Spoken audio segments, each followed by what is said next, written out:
Hello YouTube and welcome back to another video review. And in today's episode, we're going to be taking a look at the brand new Transformers War for Cybertron Kingdom Deluxe class BLACLARACHNIA. So without further ado, we're going to go ahead and take a quick look at the packaging. So as we can see for the packaging, we can see that BLACLARACHNIA in robot mode, Kingdom, Deluxe class, and of course we could see Waspinator, Scorponok, and Dinobot up on the cliff hill. As we can see the Nemesis there. I'm going to go ahead and shine my light. Of course, the Nemesis, Beast Mode of BLACLARACHNIA, a little window that showcases this figure, and Transformers. Generation Text logo, and along with the Transformers Kingdom side art. And on the back here, we can see that BLACLARACHNIA does transform in 20 different steps. They're her in robot mode and beast mode. So that's roughly about it for the packaging. So let's go ahead and take a quick look at the figure.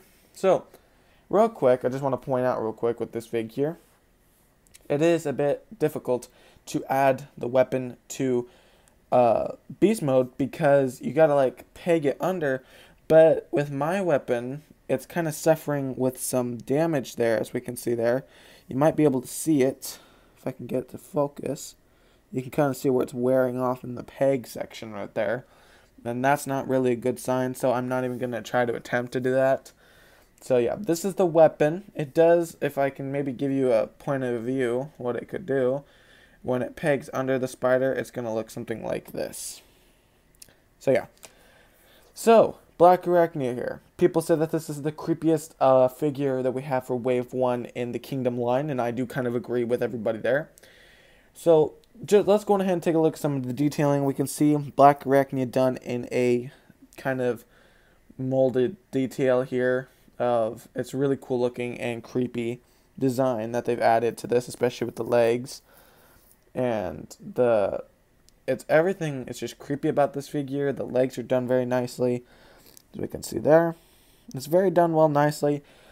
People said that this is a mustard yellow, and then you got some people say Hasbro did try to get this into a goldish color, and I can see they tried. I mean, can't complain too terribly much. Then we can see for the eyes here, done in a red. On the back section of the spider, we can see it's also done in a red for a Black Widow. And, of course, there's a lot of detailing on this figure, let alone. It is very nice looking. Of course, like I said, here, so I can, it works a little better now. But, my copy doesn't like to seal up on this side, though, compared to, like, all the, here, so if I can maybe fix this out just a bit. Here, that way it's more even. But no, other than that, this figure is an okay figure. I mean, it's a bit complicated to kind of stick together. But yeah, this figure is absolutely incredible. We can see some robot parts sticking out as long as the knees and the shoulders. But other than that, from the top section here, it really does cover up quite nice. I really do enjoy this figure, and I do like how this figure ultimately looks. I mean, just setting it down, you can kind of see Hasbro did really amazing on this figure, let alone. And it's just absolutely incredible. I mean, they absolutely tried to make this look as completely spider-like as possible. And that's something I really do like about this, that literally Kingdom is starting to improve the figures a lot more. So, real quick before we get into transformation, we're going to go ahead and do some comparisons. So we're going to set BLACLARACHNIA there. So for comparisons, we do have Core Class Vertebrate, a fellow Predacon. And then, of course, we have Deluxe Class Predacon Peleotrix. And yeah, the legs are just not the greatest at standing up. Is it going to sit? Yep, there we go. Peleotrix and BLACLARACHNIA. And that's roughly about it for comparison. So without further ado, let's go ahead and get her into transformation. So first things first, you kind of want to get the arms out of the way. Kind of unpeg these out from the bottom, like so. Just kind of get these out of the way as much as possible right here. And then what you're going to want to do is you're going to want to kind of loosen this entire back section like so. Then you're going to want to go ahead and kind of loosen the back piece just a little bit here. And what you're going to want to do here is you want to kind of straighten out the legs now. kind of move this entire back section here.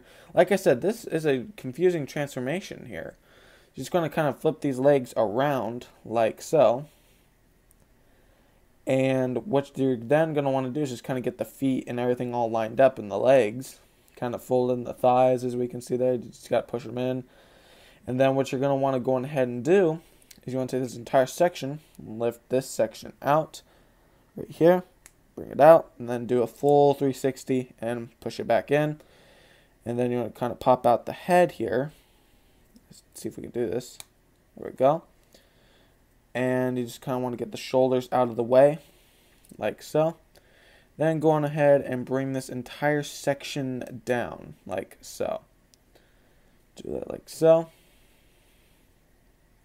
Do that. Flip the hand all the way around like so. Just to kind of get that all done and out of the way. Get that done as well. And you want to kind of fold in the back section here like so. And push that in. And it should start to rest there. See if we can go on ahead. See if I can bring my camera down just a tad bit. What you're going to want to go on ahead and do next is kind of line up the legs like so. Then flip that around. Do this for this side. And that's roughly BLACLARACHNIA all transformed for you. And here we have BLACLARACHNIA fully transformed into robot mode. So we're going to go on ahead and let her hold the weapon, of course, while we go to details, and then we'll go on ahead and end the video. So guys, as we can see here with this figure, the head sculpt is very well done in a mustard yellow, of course, and then you got a bright mustard yellow, of course, up in the mouth. The Predacon symbol, of course, is on her forehead and on the chest as well, as we can see there. I'm not sure. Yeah, I think that's a Predacon symbol. I was trying to make sure if I was seeing that right.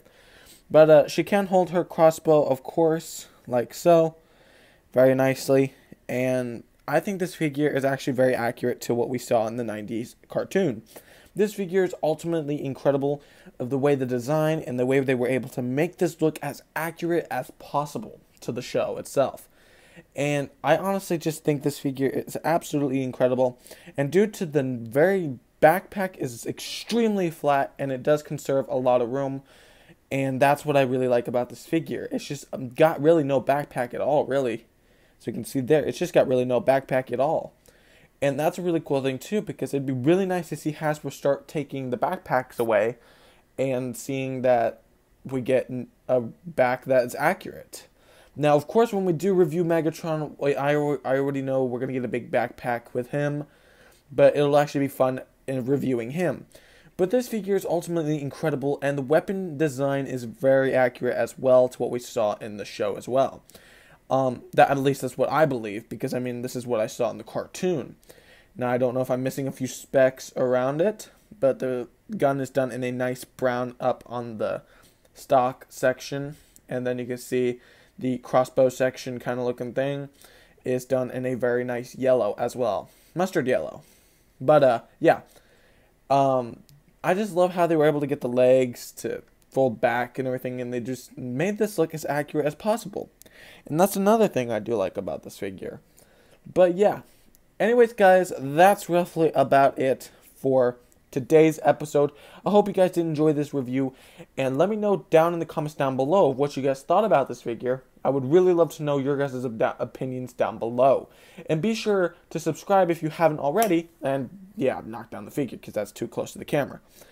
But be sure to subscribe and leave a comment, share, and like. It would really help the channel out tremendously, and I really do enjoy doing these as well. So guys, that's roughly about it for this video. Thank you guys for watching.